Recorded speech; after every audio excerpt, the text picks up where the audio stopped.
বৰপেটা জিলাৰ বাঘবৰ ৰাজচক্ৰ অন্তৰ্গত বালিকুৰি এনচি গাঁৱত লোকপিয়লৰ দায়িত্বত থকা ১৭০২ নং বালিকুৰি মধ্য এম স্কুলৰ শিক্ষয়িত্ৰী তথা গণনাকাৰী জবেদা খাতুনে তেখেতৰ স্বামী গোলাম সাৰোৱাৰ ভূঞাক লগত লৈ লোকপিয়লৰ ছাৰ্ভে কৰিছিল যদিও গাঁওখনৰ কৰিম বেগ আৰু মনিৰুদ্দিন দেৱানৰ ঘৰৰ পৰা ২০০০ টকা উৎকোচ বিচাৰিছে বুলি অভিযোগ উত্থাপন হৈছে।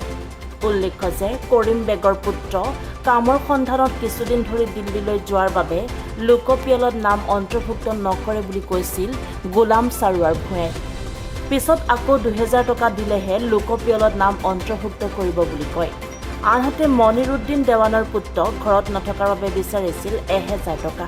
লগতে গণনাকাৰী জবেদা খাতুনে ৰাইজক নিজৰ আধাৰ কাৰ্ড আৰু ২০০০ টকা লৈ তেওঁ ঘৰলৈ যাবলৈ পৰামৰ্শ দিছিল, যাৰ ফলত এতিয়া তীব্ৰ প্ৰতিক্ৰিয়াৰ সৃষ্টি হৈছে গাঁওখনত। লোকপিয়লৰ নামত স্বামী স্ত্ৰীয়ে মিলি এইদৰে ধন সংগ্ৰহত নামি পৰা কাৰ্যটোৰ সঠিক তদন্ত কৰি দোষীক কঠোৰ শাস্তি প্ৰদান কৰিবলৈ দাবী জনাইছে ভুক্তভোগী ৰাইজে।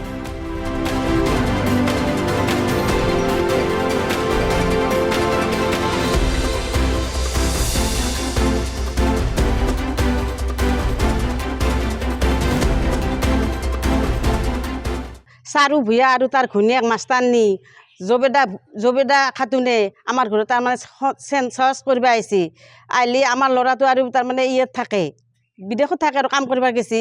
ঘৈণীয়েকক লৈ গেছি ২ মাহমান হ'লে তাৰমানে ল'ৰাটোতো নেলখে।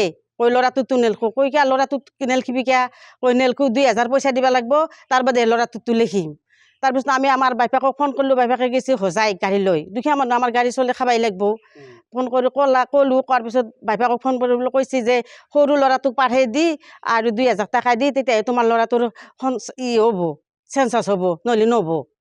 পইচাটো সাৰু ভূঞা খুজিছে। চেঞ্চাছৰ নামত ধন সংগ্ৰহ কৰিব গ'লে এলা ভুৱা নামছে। তাৰ ঘৈণীয়েকে ট্ৰেইনিং কৰিছে, তাৰ ঘৈণীয়েকে জানে এই কথা, সিটো নাজানে, সি দালাল হৈছে এতে। তাৰ ঘৈণীয়েক জড়িত আছে নেকি ইয়াৰ লগত? তাৰ ঘৈণীয়েকটো জড়িত থাকবই, যিহেতু দুজনে আহিছে। ঘৈণীয়েকে কৰা নাই, তেওঁ কৰি আছে, তেওঁ লিখি আছে, ঘৈণীয়েকে থিয় হৈ আছে। চাকৰিটো ঘৈণীয়েকে কৰে, ঠিক হোৱা নাইতো, এইটোতো সি ঠিক কৰা নাই। আমি এতিয়া ন্যায় বিচাৰ বিচাৰোঁ।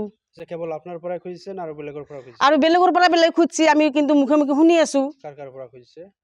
এইফালে বোলে এই মনিৰুদ্দি আছে, মনিৰুদ্দিকো বাইতো বোলে চাইছি। এনে আমি মুখত শুনিছো, কিন্তু আমি আৰু দেখা নাই দিছো। এইটো চবৰ পৰা খোজে? চবৰ পৰা তাৰমানে আধাৰ কাৰ্ড লৈ ঘৰত যাবাৰ কয়, আধাৰ কাৰ্ড লৈ ঘৰত যাব ক'ব কাহি।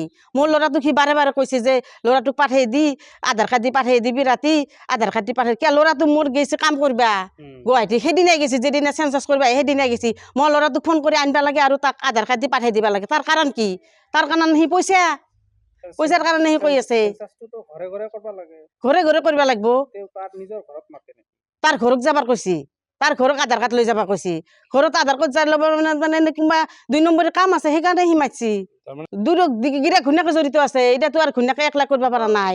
সি অলপ বেছি বদমাইছ, অবৈধ কাম কৰাত আছে। আমি বিচাৰো এতিয়া ন্যায় বিচাৰ কৰা উচিত শিক্ষা হওক।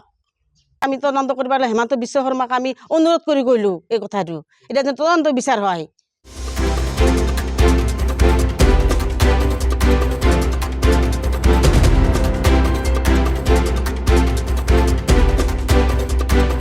কলগাছিয়াৰ পৰা সৰ্বেশালী ৰিপৰ্ট, এনি ভাৰত 24।